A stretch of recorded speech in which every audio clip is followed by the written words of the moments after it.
अस्सलाम वालेकुम ख़ातिन हज़रात, मैं उसरार अहमद कसाना। कल का जो अटैक हुआ था, ईरान ने जो हमला किया, उसके बाद बहुत से क्वेश्चंस अब उठने शुरू हो गए। मुख्तलिफ क्वेश्चंस हैं रिगार्डिंग पाकिस्तान्स रिस्पॉन्स, पाकिस्तान क्या करेगा, किस तरीके से रिस्पॉन्ड करेगा या करेगा भी या नहीं करेगा। मुख्तलिफ ममालिक जो हैं उसके ऊपर अपनी अपनी ओपिनियंस भी दे रहे हैं। स्टेट डिपार्टमेंट ने भी आज कह दिया है कि जी ईरान जो है वो एक स्टेट ऑफ टेररिज्म की हालत में है उसमें। तो इसलिए उन्होंने उनका तो ज़ाहिर है एक एजेंडा भी है, उन्होंने तो कहना भी था। लेकिन चीन ने ये कहा है कि पाकिस्तान और ईरान दोनों को रिस्ट्रेंट का मुज़ाहरा करना पड़ेगा, करना चाहिए। तो ये सूरत हाल जो है ये किस तरफ लेके जाएगी पाकिस्तान को और इस खित्ते को, क्योंकि इसके जो ताने-बाने हैं ये बहुत ऊँचे लेवल पे जा रहे हैं। तो इसका ज़रा तज़िया करते हैं और साथ-साथ सियासी बुनियादों पे भी जो सूरत हाल चल रही है, उसका भी ज़रा तज़िया करेंगे और तमाम अमूर पे गुफ्तगू करने के लिए रैपिड फायर में हमें जॉइन कर रहे हैं जनाब सोहेब मरगूब साहब। सोहेब भाई अस्सलाम वालेकुम जी। वालेकुम अस्सलाम जी। सोहेब भाई बहुत-बहुत शुक्रिया। ये मुझे बताएँ कि ये जो ईरान वाला मामला चल रहा है, इसको आप किस तरह देख रहे हैं? क्योंकि ये पहली दफ़ा हुआ है कि इतना ब्लैटेंट किस्म की, पहले भी हालाँकि वो कार्रवाइयाँ करते रहे हैं पाकिस्तान के अंदर भी, लेकिन इस तरह मिसाइल्स के साथ और ड्रोन्स के साथ ये जो सारा सिलसिला है, वो करना, वो पहली दफ़ा हो रहा है। तो इसको आप किस तरह देख रहे हैं जी? देखिए, इसके 3 पहलू हैं। एक पहलू तो ये है कि ईरान को इतनी जुर्रत कैसे हो गई कि वो पाकिस्तान जैसे एटमी मुल्क पर हमला कर दे। दूसरा ये है कि ईरान का ये तीसरा स्टेप है, मतलब यमन, शाम और उसके बाद यमन में उसकी तो वैसे ही मुदाखलत है, शाम पर हमला किया, फिर इराक पर किया। हम तीसरी स्टेट हैं जिस पर उसने बराह रास्त हमला किया है और अब उसने एक एक ही दिन में? हाँ जी, हाँ, अब उसकी ताकत अपनी बताना शुरू की हुई है। और इसका सबसे बड़ा पहलू तो ये है कि ईरान मेरी नज़र में बौखलाया हुआ है बहुत ज़्यादा, क्योंकि इंटरनेशनली वो अब फिर एक दायरे में बंद होता जा रहा है। आप देखें कि जहाँ पहले यूरोप से उसको ख़ास तौर पर G5 के जो मुल्क थे बड़े, उनकी सपोर्ट हासिल किया, वो सपोर्ट खत्म हो गई और अमेरिका के प्रेशर में आके ईरान फिर इंटरनेशनल तन्हाई की तरफ बढ़ रहा है। और अमेरिका ने पिछले दिनों उस पर भी काफ़ी सारे जो इनके ड्रोन वगैरह थे वो तबाह किए और इनके यमन पे भी स्ट्राइक्स की। तो अब ईरान को अपनी अथॉरिटी को, स्टेट की जो पावर है उसको दिखाने के लिए पाकिस्तान पर हमला करना पड़ा। अच्छा, अब इसके पीछे अगर आप देखें कि उसको जुर्रत क्यों हुई, तो जुर्रत उसको इसलिए हुई कि इसके पीछे अय्याज सादिक जैसे लोगों के वो बयानात थे जिसमें वो कहते थे कि पाकिस्तान की तो फलां शख्सियत के टाँगें काँप रही थी, फलां ने ये कह दिया। और कुछ जर्नलिस्टों के वो बयानात थे जिसमें उन्होंने कुछ शख्सियात के हवाले से कहा कि हमारे पास तो मूवमेंट के लिए पेट्रोल नहीं है, हमारे पास तो ये नहीं है, हमारे पास तो वो नहीं है। तो हमने जब अपनी इंटरनल वीकनेसेस दूसरी दुनिया को बताई तो उनको ये पता लग गया कि ये तो बहुत वीक स्टेट है और बनाना के उसके तरह से तो हम इस पे कर देते हैं। हमारी इंटरनल वीकनेसेस और जो वो एक इंटरनेशनली कन्फाइंड हो रहे थे, क्रूज़े के अंदर बंद हो रहे थे, वो उससे निकलने के लिए उन्होंने बताया कि चलो हमने कहीं तो अटैक्स किए। तो ये उनकी 2 रीज़निंग थी। तो इस पर एक तो हमारे ठीक। अंदर के जो सियासतदान हैं उनको भी थोड़ा-सा पकड़ लेना चाहिए, उनसे भी होना चाहिए। ये 9 मई से ज़्यादा सीरियस इंसिडेंट है और इसका हुँ। जवाब भी सीरियस इंसिडेंट के तौर पे आना चाहिए था। लेकिन हम अब तक सब्र का मुज़ाहिरा कर रहे हैं और रेस्ट्रेंट ज़ाहिर कर रहे हैं।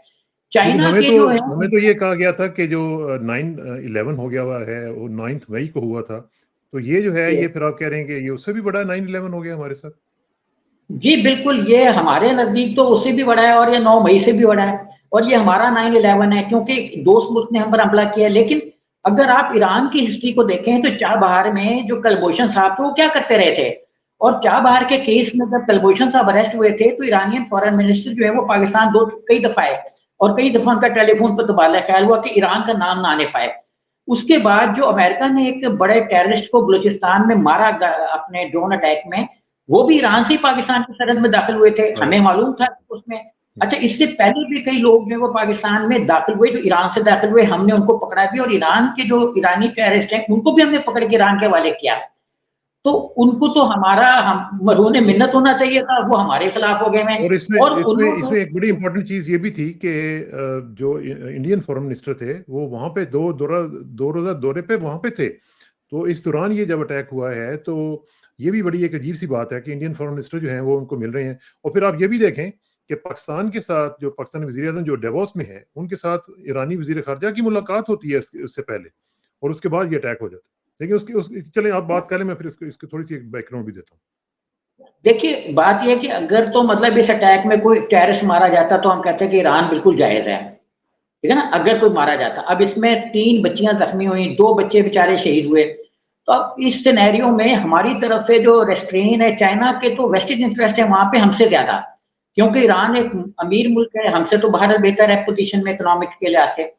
तो वो अब चाइना जो है वो तो अपनी इकोनॉमिक्स को देखता है हमेशा, वो वॉर माइंडेड नहीं है, वॉर मॉन्गर जिसको कहते हैं चाइना उन मुल्कों में शामिल नहीं है। लेकिन अमेरिका ने बड़ी कैटेगोरिकली इस चीज़ को डिनाई किया और हमें अमेरिका की सपोर्ट फौरी तौर पर मिल गई। लेकिन हम इस सपोर्ट को किस हद तक इस्तेमाल भी करना चाहेंगे और किस हद तक करना चाहेंगे। देखिए ये होती है पॉलिटिकल, आप देखें कि जी कारगिल में पॉलिटिकल विल नहीं थी तो हम जंग हार गए, क्योंकि नवाज शरीफ साहब बैकआउट कर गए जब क्लिंटन ने उनको तलब फरमाया और शहबाज शरीफ ने वापसी पर एक मशरिक़ वस्ता के मुल्क में बैठकर हमारे यहाँ मीडिया को मैनेज किया और अगले ही दिन तमाम तकरीबन बड़े मीडियाज़ में जो इंडिपेंडेंट भी कहलाते हैं उनमें कारगिल वॉर के खिलाफ और नवाज शरीफ की पॉलिसीज़ के हक में कॉलम शाया हुए। तो ये चीज़ें जो हैं पॉलिटिकल विल यहाँ पे भी नहीं है। हम एक्चुअली अगर यहाँ पे लोग कहते हैं ना कि पीटीआई के सरबराह होते इमरान खान की गवर्नमेंट होती, तो जैसा इंडिया को रिस्पॉन्स दिया गया था फरवरी में, देखिए फरवरी हमारे लिए जनवरी फरवरी को अच्छे महीने नहीं है, इन्हीं महीनों में जो इंडिया को अभिनंदन साहब आए थे वो भी इन्हीं महीनों में तैयारी करके आए थे और अभी इंडिया में इलेक्शन होने वाले हैं, हम पहले से ये सुन रहे हैं कि इंडिया प्लीज गो अहेड। हम पहले से ये सुन रहे हैं कि इंडिया इलेक्शन जीतने के लिए पाकिस्तान को कह रहा है, मतलब वेस्टर्न लॉबीज को भी कह रहा है कि पाकिस्तान हमें थोड़ा सा हमला करने की इजाजत दे दे। इससे तो उसके हौसले बुलंद हो जाएंगे अगर हमने यहाँ पे कोई बड़ा जिसको कहते हैं ना कैटेगोरिकल और स्ट्रेट फॉरवर्ड जवाब ना दिया तो हमें इस पर प्रैक्टिकल जवाब देना चाहिए। रेस्ट्रेंट कोई माने नहीं रखता जी। अच्छा इसमें देखें ठीक है, हाँ, लेकिन इसमें एक चीज मैं बात इसमें थोड़ा सा बैकग्राउंड के तौर पर, क्योंकि let me play the devil's advocate also, क्योंकि जो आपने बताया ना कि ईरान का जो मसला है वो तो ठीक है, लेकिन एक ये भी है कि ईरानियंस जो हैं वो कहते हैं कि जी हम लोग कह के थक गए हैं पाकिस्तान को कि भाई ये हमारे लोग आपके यहाँ जाके छुपे हुए हैं, वो वहाँ से अटैक करते हैं। और अभी आपने देखा होगा कि वहाँ पे उन्होंने पुलिस स्टेशन पे हमला किया, 11 बंदे उनके मार दिए। अब वो कहते हैं जी कि हम जब कहते हैं तो कहते हैं हाँ जी हम कर लेंगे, लेकिन करते नहीं है और इन द मीन टाइम एक नई एक्टिविटी हो जाती है। और यही वो लोग हैं जो कि वहाँ पे अनरेस्ट क्रिएट करते हैं। तो अब ईरानियंस का जो पॉइंट ऑफ व्यू है उसको भी समझने की जरूरत तो है ना जी। हाँ, लेकिन ईरान से लोग भी हमारे पास भी हमलावर हो रहे हैं, तो ईरान हमें कहे हम कर लेंगे, या तो वो कहें कि हमारे यहाँ एंटी टेररिस्ट एक्टिविटीज नहीं चल रही। नहीं करते ना, वो कहते हैं हम कहते हैं, लेकिन पाकिस्तानी जो है वो रिस्पॉन्ड नहीं करते, कुछ नहीं करते। देखिए हमने पिछले बरस में भी हमने उनको पकड़ के 5 लोग उनके हवाले किए और ये एक प्रैक्टिस मुसलसल जारी भी है और नियर फ्यूचर में ऐसी कोई एक्टिविटी नहीं हुई, कोई हॉटलाइन पे गुफ्तगू नहीं हुई, कोई डाटा रिकॉर्ड पर नहीं है पिछले 1 महीने में इस तरह का। हाँ जी, लेकिन इसमें सुहेब भाई एक चीज बड़ी इंपॉर्टेंट है, वो ये थोड़ा सा हमें समझने की भी जरूरत है।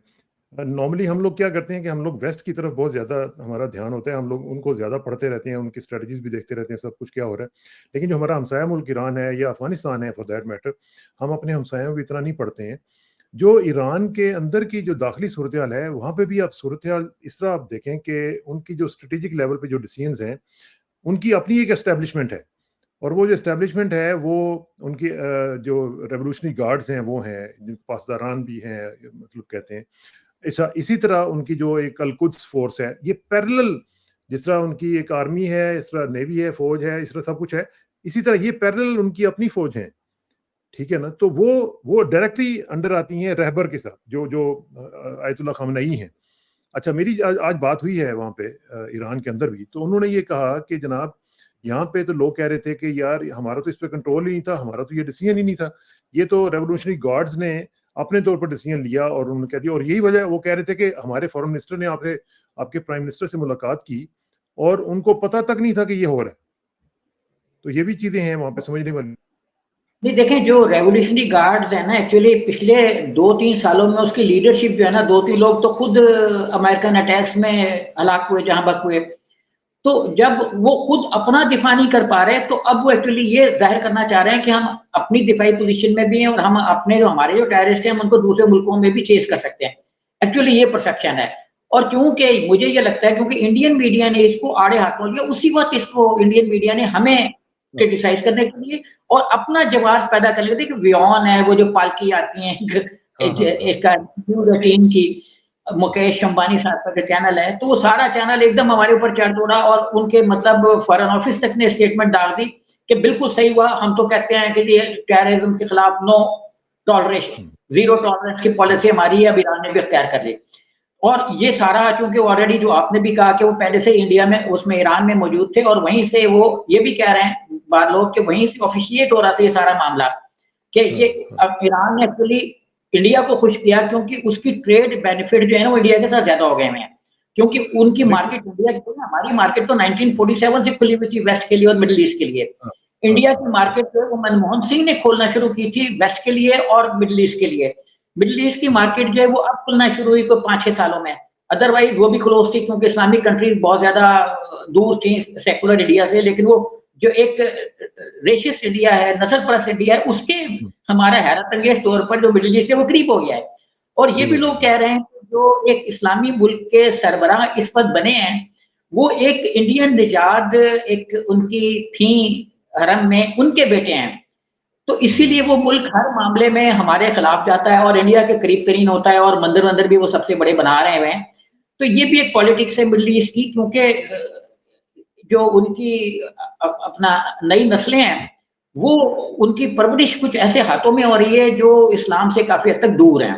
काफ़ी दूर है। जी। अच्छा, एक चीज़ बड़ी इम्पोर्टेंट है कुछ लोग ये भी सवाल उठा रहे हैं, वो कह रहे हैं जी कि ये जो हमला हुआ है हो सकता है इसके नतीजे में वो जो इलेक्शंस हैं उसको पोस्टपोन कर दिया जाए। वो बल्कि राहत इंदौरी साहब जो मरहूम वो फरमाया करते थे, उनका एक शेर है कि सरहदों पे बहुत तनाव है क्या? पता तो करो कहीं चुनाव है क्या? तो क्या इसी तरह की सूरत-ए-हाल में ये तो नहीं होने वाला कि हमारे इलेक्शन जो हैं वो भी हाथ से निकल जाएँ? नहीं देखें, इलेक्शन अगर पोस्टपोन हुए ना तो इमरान की राही का कोई ना कोई रास्ता निकल सकता है।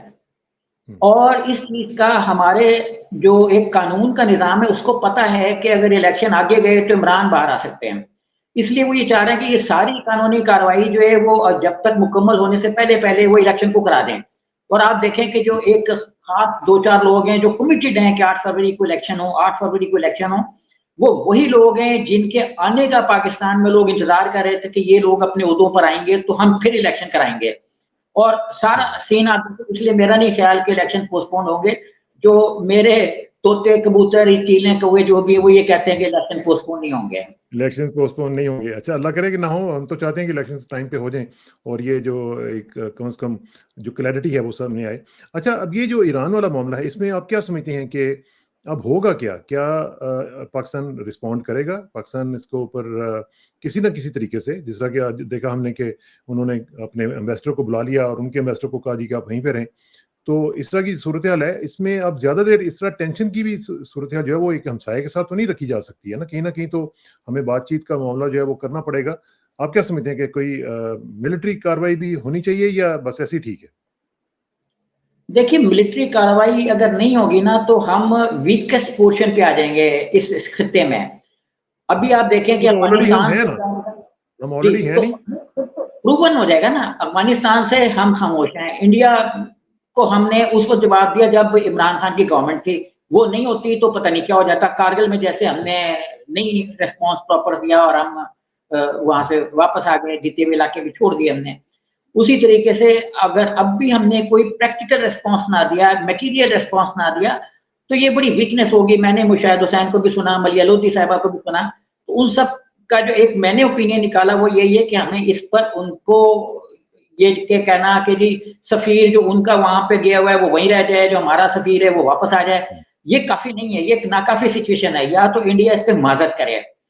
देखिए इंडिया की ईरान तरफ से ईरान 2 इंसिडेंट हुए थे। ईरान एक इंसिडेंट उस वक़्त हुआ था जब उनके फरवरी में 26 फरवरी को प्लेन आया था, जो हमने गिरा लिया था, पॉलिटिकल गवर्नमेंट थी। राइट, उसके बाद एक और इंसिडेंट हुआ था जब उनका मिसाइल मियां चिन्नू में गिरा, जो कहते हैं कि मिसफायर हो गया था।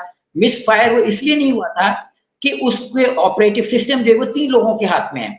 मतलब एक ने कुछ कोड डालना है, दूसरे ने कुछ और कोड डालना है, तीसरे ने कोड डालना है, तो फिर मुकम्मल होना है। तो इस सिचुएशन में जब मिसाइल चला तो ये इट मीन्स कि कोई गड़बड़ सिस्टम में नहीं थी, बल्कि एक पूरा ब्रेन था जो नीचे से ऊपर तक काम कर रहा था।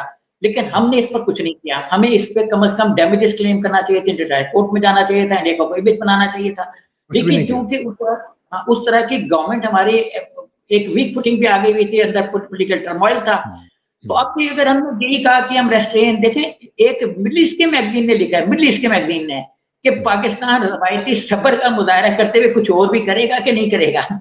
तो सही बात। तो अब नहीं, लेकिन सब्र एक चीज़, तहम्मुल अच्छा, जी, इसमें सब्र-ओ-तहम्मुल की मैं समझता हूँ, मेरी थोड़ी-सी ओपिनियन आपसे ज़रा अगर आपकी जी इजाज़त हो तो थोड़ा-सा इख्तिलाफ करूँगा। वो ये शुएब भाई के देखें, एक ग्रैंड डिज़ाइन भी हो सकता है। ये हो सकता है कि इस अटैक के ज़रिए पाकिस्तान और ईरान को एक-दूसरे के सामने लाया जाए। पाकिस्तान को अल्लाह ना करे एक बैटल ग्राउंड बना दिया जाए अगेंस्ट ईरान। जैसे अभी आप देखें, इसकी मिसाल देखें, जैसे यूक्रेन में यूक्रेन को इस्तेमाल किया जा रहा है रशिया के अगेंस्ट। इस तरह खुदा ना खास्ता, क्योंकि ये चाहते हैं, और आपको पता ही है जो गज़ा की सूरत हाल है, ये सारी की सारी जो इंटरलिंक्ड है सब कुछ, तो उसमें पाकिस्तान को बैटल ग्राउंड के तौर पे इस्तेमाल किया जाए अगेंस्ट ईरान खुदा ना खास्ता, और फिर पाकिस्तान के जो जो मफादात हैं उनको भी ज़ख्म पहुँचे, और उनको भी मामलात जो है उनको कॉम्प्रोमाइज़ हो सकते हैं, इवन हमारे जो न्यूक्लियर असासे हैं उनको भी कॉम्प्रोमाइज़ खुदा ना खास्ता हो जाएँ। तो ये जो सूरत हाल है, इससे हमें, मेरा ख्याल है कि हमें बचना चाहिए, एक बड़ी पिक्चर को सामने रखते हुए। देखिए, जब मुशर्रफ का ज़माना था ना, तो फरवरी में बहुत ज़्यादा बयानात छप रहे थे, अखबारों में भी आ रहा था कि अमेरिका ईरान पर हमला करने वाला है और पाकिस्तान या अफ़गानिस्तान कहाँ से हमला होगा, ये भी खबरें आ रही थीं। और बाज़ अखबारात ने तो ये भी प्रेडिक्शन कर दी थी कि मार्च का फलानी तारीख, फरवरी की फलानी तारीख, 26 फरवरी, 9 मार्च, इस तरह की तारीखें भी आ रही थीं। हुँ। और जो लोग उस वक़्त मुझे मिडल ईस्ट से आते थे, वो कहते थे, इतने अमेरिकन प्लेन फ्लाई कर रहे हैं आसमान में कि बाद औक़ात आसमान नज़र नहीं आता। मीन्स के मतलब प्लेन एक बड़ी अच्छी खासी तादाद में फ्लाई कर रहे हैं आसमान पर। और कहा ये जा रहा था कि मुशर्रफ ने पहले पाकिस्तान को ये कह दिया था कि आप यहाँ से अटैक कर लें, मतलब अपने अड्डे दे दिए थे। लेकिन मुशर्रफ अली मीर साहब जो इसके मुखालिफ थे, उन्होंने ऐन मौके पर जिसको कहते हैं वीटो कर दिया कि हम ईरान पर हमला करने के लिए अड्डे नहीं दे सकते, और मुशर्रफ ने फिर ये बयान वापस ले लिया। और कहा ये जाता है कि मिडल ईस्ट से भी कहा गया था बाद इस्लामी मुल्कों ने कि आप ईरान पर हमले के लिए हमारे अड्डे इस्तेमाल नहीं कर सकते, आप स्टोरेज के लिए या अपना कोई सेफ्टी के लिए कर सकते हैं, अटैक्स के लिए हम नहीं परमिशन देंगे।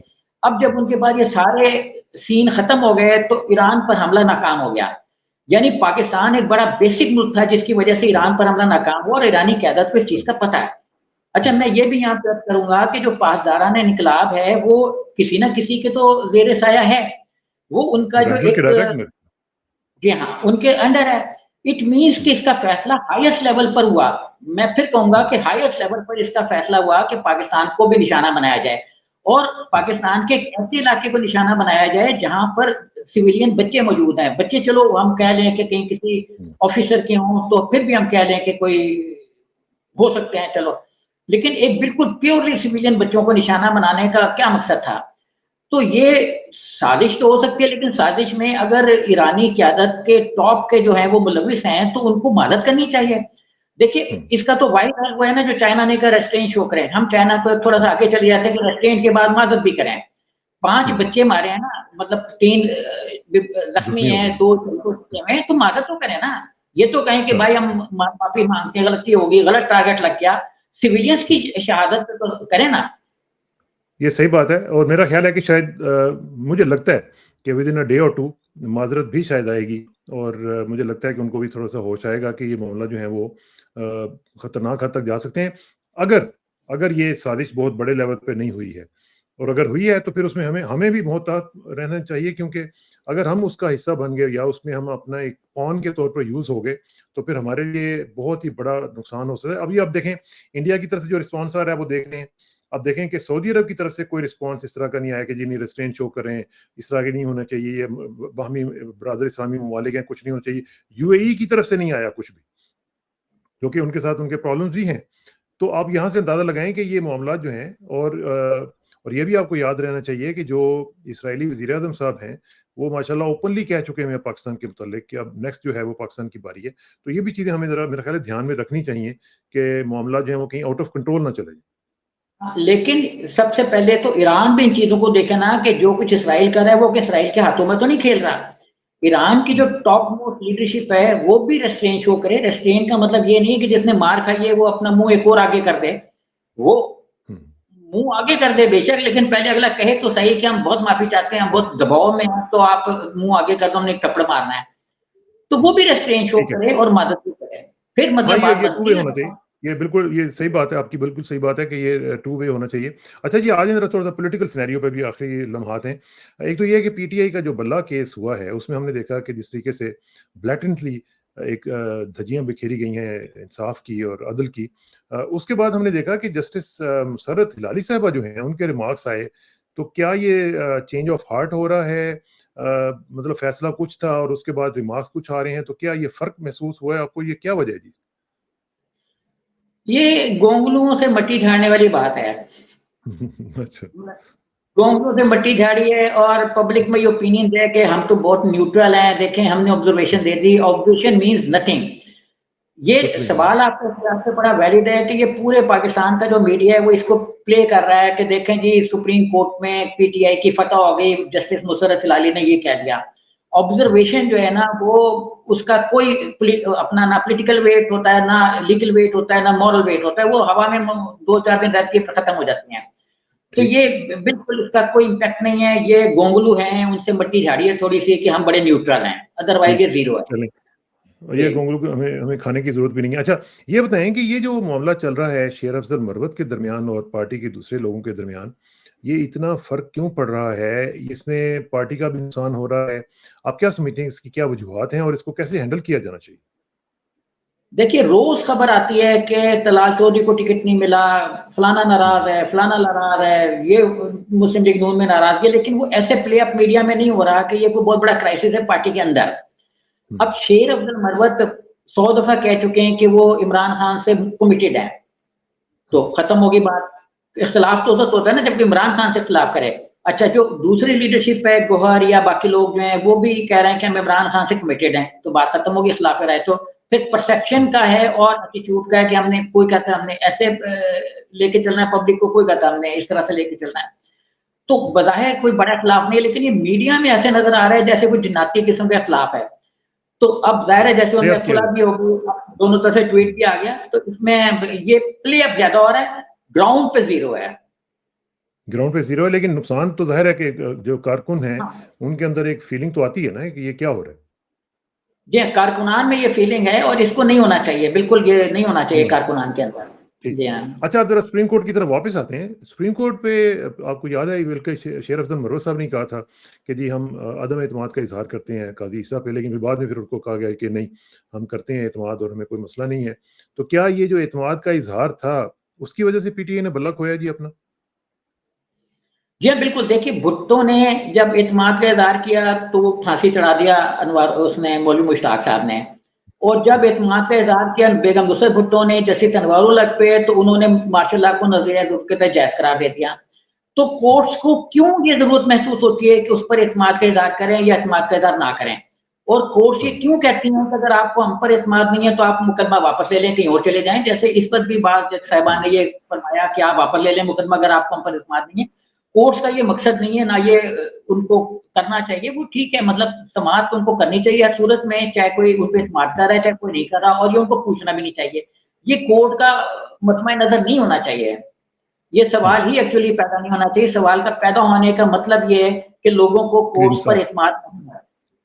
और एतमाद नहीं मग़रिबी है और निज़ाम कोर्ट्स तो का सर काम। हाँ, जी, जी, जी, जी। मग़रिबी निज़ाम तो निज़ाम-ए-अदल जो है वो तो वैसे ही मग़रिब के एक ख़ास उस पे कानून पे बेस करता है जो हमारे बेसिक जो कल्चरल, इस्लामी, मज़हबी, समाजी और सियासी है मामला उससे बाहर है। इसीलिए ये हुँ, फिट नहीं बैठना हमारे निज़ाम में और इसलिए हमें हर घड़ी पर मुख़्तलिफ़ तरह के तज़ादात और तनाज़ात का सामना करना पड़ता है। और इसीलिए हुँ, कॉन्स्टिट्यूशन भी यहाँ पे वैलिड नहीं है, कॉन्स्टिट्यूशनल क्राइसिस हर वक़्त पैदा होते रहते हैं क्योंकि ये हमारे समाज से टकरा रहा है। इंडिया में भी अगर आप देखें तो लोग यही कहते हैं कि इंडियन कॉन्स्टिट्यूशन हुँ, में जो दिल्ली जो नीच तबका है, उनको हाँ, अम्बेडकर दलित। ने बराबर तो ले आया, लेकिन समाजी हाँ, तौर पर वो बराबर नहीं ला सके और समाज में नहीं ला तब्दीली नहीं सके। आई, तो आइन वहाँ पे भी गैर मौसर है और समाज मौसर है। जी। जो समाज में हो रहा है वही ज़्यादा चलता है। अच्छा, इसी ज़रा जो सूरत-ए-हाल है इसमें आगे बढ़ते हुए खदीजा शाह साहिबा जो थीं, जो रिहा हुई थीं, बाकी जो ख़वातीन हैं वो नहीं हुईं। तो क्या खदीजा शाह को अमेरिकन सिटिज़न होने का फ़ायदा मिला है? अमेरिका ने उनको रिहा करवाया है या किसी और ने करवाया या क्या वजह? जी हाँ, बिल्कुल देखिए, इस वक़्त पाकिस्तान की पॉलिटिक्स में अमेरिका का बड़ा इन्फ्लुएंस है। हमारे जब कुछ मेहमान अमेरिका गए तो उनको कहा गया कि भाई ये क्या है? जब उनसे हिसाब किताब हुआ तो उनकी ज़मानतें पहले बिजली की सी रफ्तार से मुस्तरद हो रही थी, फिर बिजली की रफ्तार रिवर्स हो गई और उनकी ज़मानत होगी बाहर आ गई। तो ये है पावर उनकी। अभी मैं आपको एक और इत्तला देता चलूँ कि वहाँ पर परसेप्शन बिल्कुल रिवर्स हो रहा है। अभी हमारे जो अमन मिशन है यूनाइटेड नेशन के, वो वर्ल्ड वाइड खत्म हो रहे हैं। वर्ल्ड वाइड माली में खत्म हो गया, अफ्रीकी मुल्कों में खत्म हो रहा है, म्यांमार में वैसे उनकी छुट्टी हो गई। तो अमन मिशंस को वो कोलैप्स करे और यूनाइटेड नेशन वही के जिनको पीस कीपिंग फोर्सेस जिनको कहते हैं, ब्लू हेलमेट्स जो हैं। और वो यूनाइटेड नेशन बताते खुद भी कोलैप्स कर रहा है, उसकी भी मतलब जो एक मटेरियल इंपॉर्टेंस थी वो भी खत्म हो रही है। तो पीस मिशन वर्ल्ड वाइड खत्म हो रहा है और यूनाइटेड नेशन ओवरऑल अपना इम्पैक्ट खो रहा है, क्योंकि आप देखिए तो सारा कुछ जो है वो यूनाइटेड नेशन से बाहर हो रहा है। जो इजराइल जो कुछ कर रहा है यूनाइटेड नेशन से बाहर है, इंडिया जो कुछ कर रहा है यूएन से बाहर है, ईरान ने किया, हम यूएन में गए नहीं। तो ये सारी चीजें अब यूनाइटेड नेशन से बाहर हो रही हैं। तो अब ये है कि सबसे पहले जो अमन मिशन वापस आने हैं वो हमारा अमन मिशन वापस आ रहा है। यानी सबसे पहले जो पीस मिशन की फोर्सेस हैं वो पाकिस्तान की वापस होंगी और ये बहुत बड़ा मटेरियल लॉस होगा। मटेरियल मीन फाइनेंशियल लॉस होगा, हमारी अर्निंग का बहुत अच्छा और शोएब भाई ये भी आपको पता ही है ना कि पाकिस्तान जो है उसका लार्जेस्ट कंटिंजेंट होता है पीस कीपिंग फोर्सेस में जहाँ पे भी जाते हैं। इसीलिए मैं आज कह रहा हूँ ना कि सबसे ज्यादा हमारा ये तो बहुत लॉस बड़ा है। नुकसान है, ये तो बहुत बड़ी खबर दे रहे हैं आप। अच्छा, अब इसके अलावा मैं एक और भी, फिर अगर आप खबर समझ रहे तो एक और भी बता दूं कि पिछले दिनों अपना एक जो अमेरिका में पाकिस्तानी अहम शख्सियत है उनसे बात हुई। एक पाकिस्तानी शख्सियत की, उसने कहा कि साबिक आर्मी चीफ राहिल शरीफ ने एक स्कूल बनाया था, उसकी रेनोवेशन के लिए कुछ फंड देते हैं। तो जैसे ही उन्होंने सुना कि ये तो फलाने ने बनाया था तो उन्होंने कहा नहीं हमारे पास तो बताइए नहीं है, खत्म हो गए, हम तो ये है वह। तो मतलब ये इंप्रेशन है हमारा बाहर के, क्योंकि जो हमारी पॉलिटिकल अफिलिएशन हो गई है बाज़ शख्सियात की, या उनको जो पॉलिटिक्स अटैच हो गई है उनके पर्सनैलिटी से, वो हमारे इंस्टीट्यूशन के जो समाजी और अपना फलाही पहलू है ना, उनको भी मुतासिर कर रही है कि इदारों जैसे स्कूल की यानी एजुकेशन के लिए फंड्स आने हैं या रेनोवेशन के लिए फंड्स आने हैं किसी और इदारे की, तो वो फंडिंग कम होती जा रही है। ये तो बड़ी सीरियस सिचुएशन है। अच्छा, आखिर में मुख्तसरन ये बताएं कि ये जो मरीम नवाज साहब हैं वो कहते हैं जी कि हमारी जो अंपायर हैं वो अवाम है और हम अवाम पे रिलाई करते हैं। तो क्या मतलब इन्होंने बड़ा अवाम के ऊपर भरोसा करना शुरू कर दिया अब तो?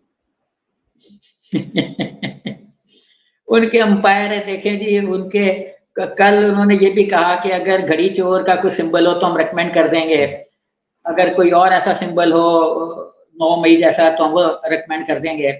और खुद उनके जजों की पोजीशन ये है कि उसमें अब उन्होंने घी मुतारफ कराना शुरू किया बिरयानी के पैटर्न पे, कि जहाँ पहले बिरयानी के डब्बे मिलते थे, वो एक जज वहाँ पे उपाड़ा साइड पे पिछली बार भी इंडिपेंडेंट के तौर पर जीते थे, कैंडिडेट के तौर पे। अब वो मुस्लिम लीग नून के टिकट पे हैं और उन्होंने ही मरियम के जलसे में घी के पैकेट तकसीम की, बाल्टियां उन्होंने पिछली बार लटका भी दी थी और इसी वो जीत भी गए थे। पैसा बहुत है। इलेक्शन कमीशन क्योंकि अभी उसकी आंख नहीं खुली, आंख खुलेगी तो कुछ करेगा, तो उसने 4 पर्चे दर्ज किए हैं कि मरियम के जलसे में मुस्लिम लीग नून का झंडा फाड़ने के खिलाफ 4 पर्चे दर्ज हुए, झंडों की चोरी के, झंडों के फलाने के, 8-10 लोग उसमें मुलविस हैं। अच्छा, ये मतलब मुस्लिम लीग का परचम उतारना और फाड़ना बड़ा सख्त जुर्म बन गया पाकिस्तान में। ये भी 9 मई जैसा कोई सानिया है जो मुस्लिम लीग नून का हुआ है। तो अब मैं ये कहूँगा कि जो हमारे इदारे हैं वो इंटरनल सिक्योरिटी के साथ साथ एक्सटर्नल सिक्योरिटी पे भी जोर दें, और इंटरनल में वो जो पुलिस है वो सियासतदानों के पीछे लगने की बजाय चोर डाकुओं के पीछे लगे। और इसलिए कि अब चोरियां, डकैतियां, कार स्नैचिंग और मोबाइल स्नैचिंग बेहद बढ़ चुकी है। रोज मतलब ऐसी चाहते लोग, जगह नहीं है क्योंकि मीडिया के पास तो सब कुछ नहीं रहा। हाँ, सही बात। चलें, इस पे हम इंशाल्लाह सिलसिला जारी रखेंगे गुफ्तगू का। बहुत बहुत शुक्रिया शोएब भाई, इंशाल्लाह जल्दी मुलाकात होगी जी। Thank you very much. अस्सलाम वालेकुम।